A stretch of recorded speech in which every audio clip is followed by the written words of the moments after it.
किया, बस अब कुछ ना कुछ गड़बड़ी जरूर हो जाएगी। रुक्मणी जी को भी बड़ा बुरा लगा कि ऐसा हमने क्या किया,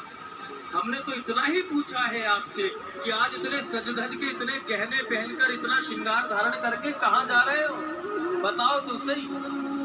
द्वारकाधीश ने कहा, रुक्मणी आज मैं अपने भक्त से मिलने के लिए जा रहा हूँ, एक भक्त का दर्शन करने के लिए जा रहा हूँ। रुक्मणी जी का भगवान भक्त के दर्शन करने आते ही तो समझ में आता है, लेकिन आज भगवान भक्त का दर्शन करने जा रहे हैं, फिर तो मैं भी चलूंगी कि ऐसा भक्त कौन है जिसका दर्शन करने के लिए द्वारकाधीश स्वयं जा रहे हैं इतना सज धज के। रुक्मणी जी से द्वारकाधीश जी ने कहा, तुम चल तो रही हो, लेकिन मेरे भक्त बड़े विचित्र, बड़े विलक्षण होते हैं। उनका स्वरूप, उनकी रहनी, उनकी कथनी, उनकी करनी बड़ी अलग अलग तरह की होती है। तुम समझ नहीं पाओगे उनके भावों को, वो जाने किस भाव से मुझे प्राप्त कर लेते हैं। रुक्मणी जी ने कहा, कुछ भी हो, लेकिन प्राणनाथ,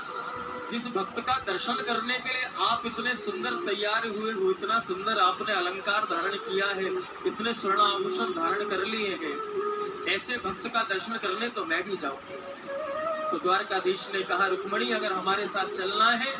तो आप भी हमारी तरह सुंदर श्रृंगार करो, सुंदर श्रृंगार, सुंदर जेवर आभूषण धारण करो और एक सेठानी का स्वरूप धारण करके हमारे साथ आप उस भक्त के दर्शन करने के लिए चलो।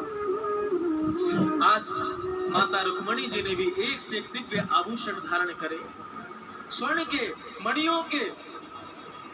आभूषण धारण कर लिए, और द्वारकाधीश और रुक्मणी जी वेश बदलकर एक सेठ और सेठानी का दर्शन करने के, सेठ और सेठानी का वेश बनाकर हरिपाल भक्त के गांव में पहुंच जाते हैं। और गांव में हरिपाल जी प्रतीक्षा ही कर रहे थे, हे भगवान किसी ऐसे भक्त, किसी ऐसे जीव को भेजो, किसी ऐसे